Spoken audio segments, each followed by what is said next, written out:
Chapter 27. Vanity and Vexation of Spirit.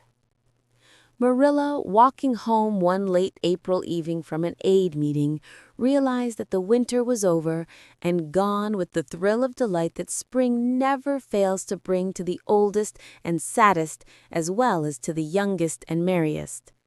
Marilla was not given to subjective analysis of her thoughts and feelings.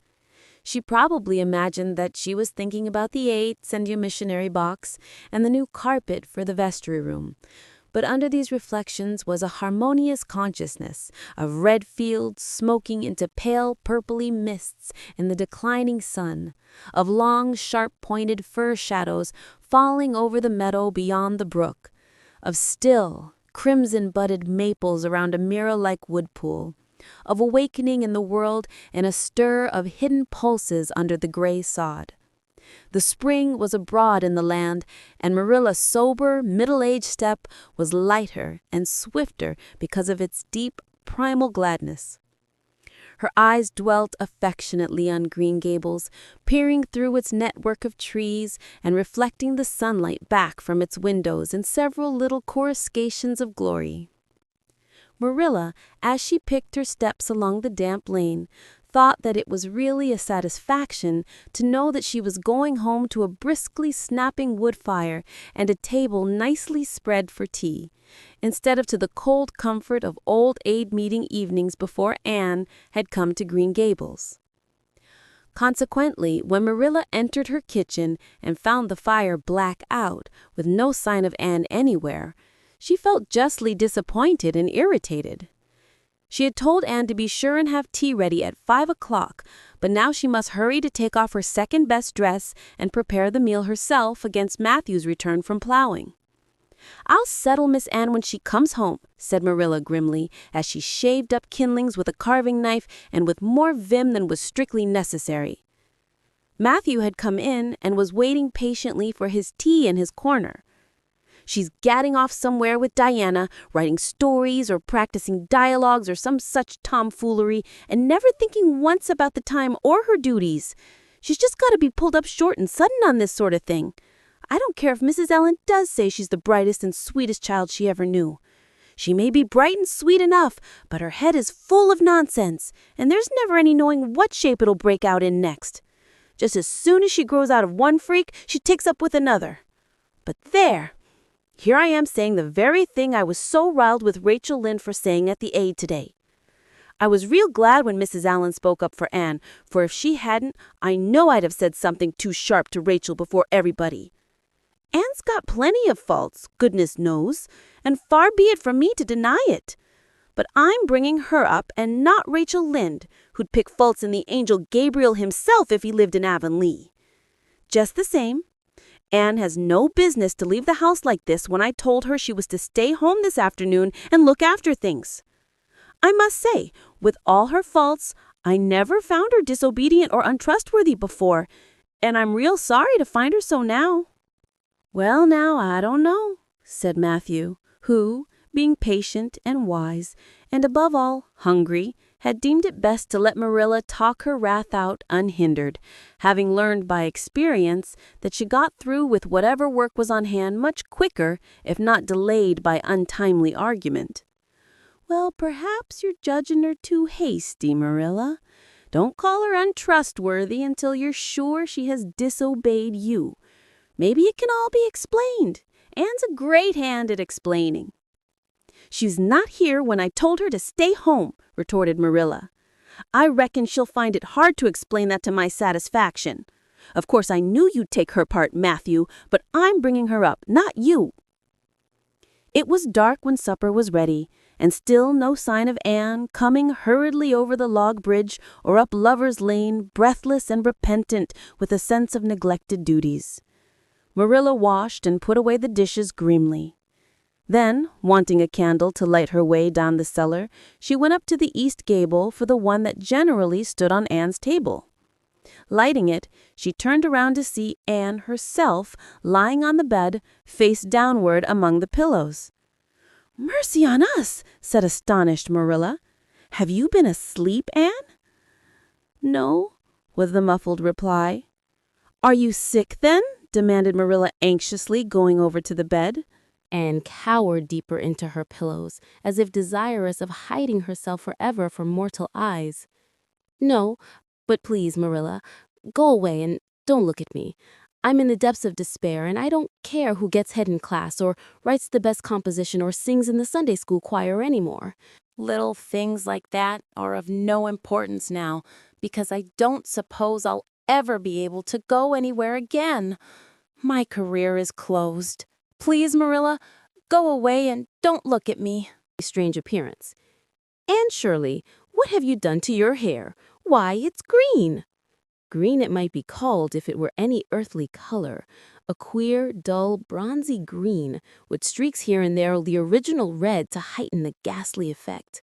Never in all her life had Marilla seen anything so grotesque as Anne's hair at that moment.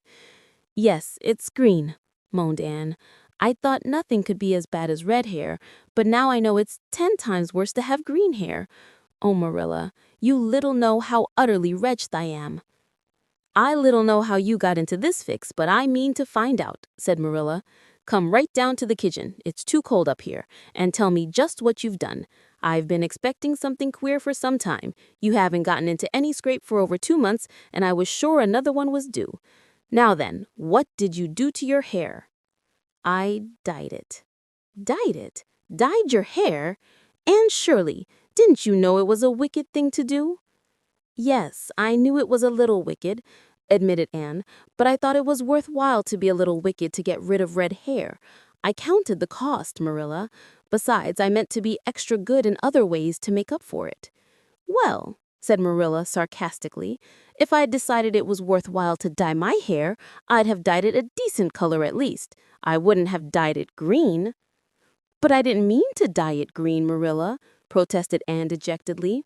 If I was wicked, I meant to be wicked to some purpose. He said it would turn my hair a beautiful raven black. He positively assured me that it would. How could I doubt his word, Marilla? I know what it feels like to have your word doubted, and Mrs. Allen says we should never suspect anyone of not telling us the truth unless we have proof that they're not. I have proof now. Green hair is proof enough for anybody. But I hadn't then, and I believed every word he said implicitly. Who said? Who are you talking about? The peddler that was here this afternoon. I brought the dye from him. Anne Shirley, how often have I told you never to let one of those Italians in the house? I don't believe in encouraging them to come around at all. Oh, I didn't let him in the house. I remembered what you told me, and I went out, carefully shut the door, and looked at his things on the step. Besides, he wasn't an Italian. He was a German Jew. He had a big box full of very interesting things, and he told me he was working hard to make enough money to bring his wife and children out from Germany. He spoke so feelingly about them that it touched my heart. I wanted to buy something from him to help him in such a worthy object. Then, all at once, I saw the bottle of hair dye. The peddler said it was warranted to dye any hair a beautiful raven black and wouldn't wash off. In a trice, I saw myself with beautiful raven black hair, and the temptation was irresistible. But the price of the bottle was 75 cents, and I only had 50 cents left out of my chicken money. I think the peddler had a very kind heart, for he said that seeing it was me, he'd sell it for 50 cents, and that was just giving it away. So I bought it, and as soon as he had gone, I came up here and applied it with an old hairbrush as the directions said. I used up the whole bottle. And oh, Marilla, when I saw the dreadful color it turned my hair, I repented of being wicked, I can tell you. And I've been repenting ever since.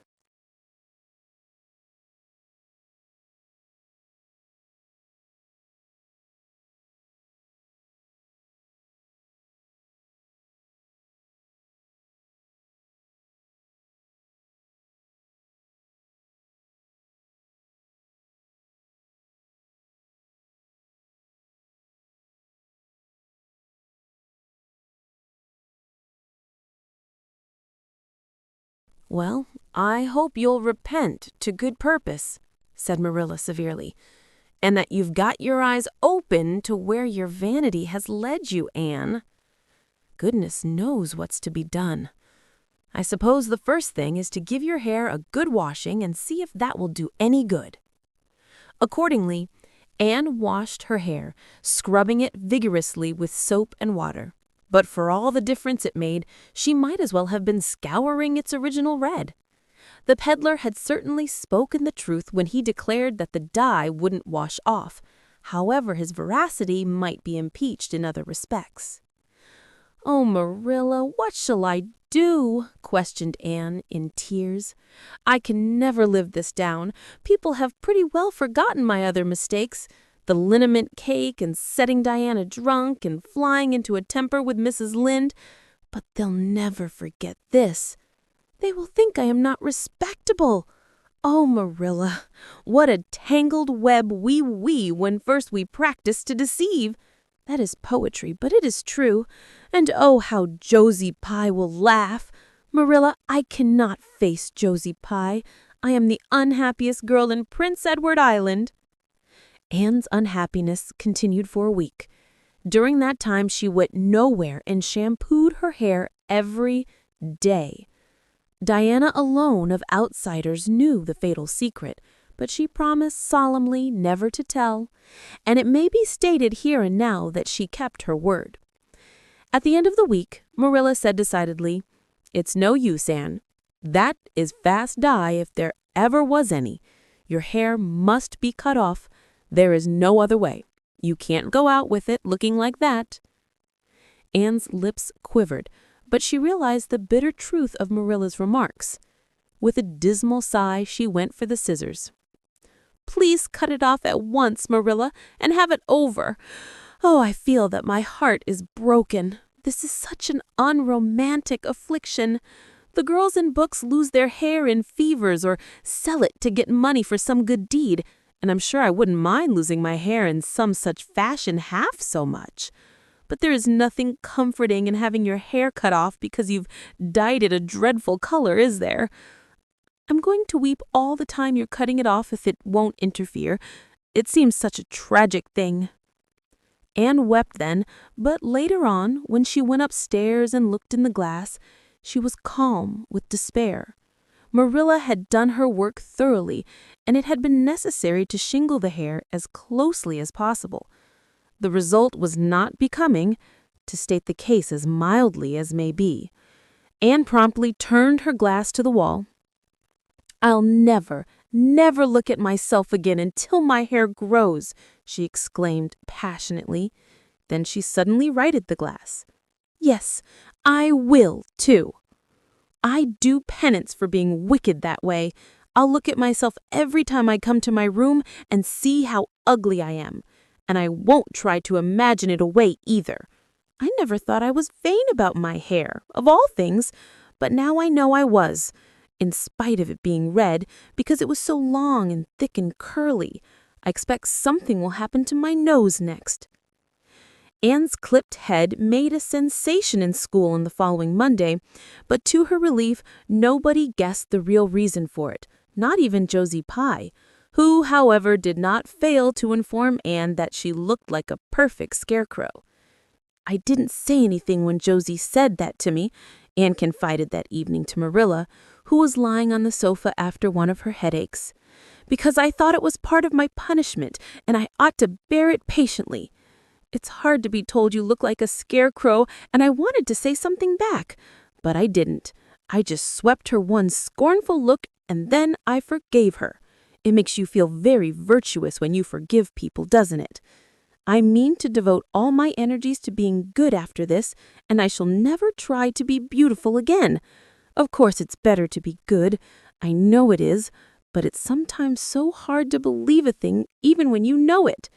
I do really want to be good, Marilla, like you and Mrs. Allen and Miss Stacy, and grow up to be a credit to you.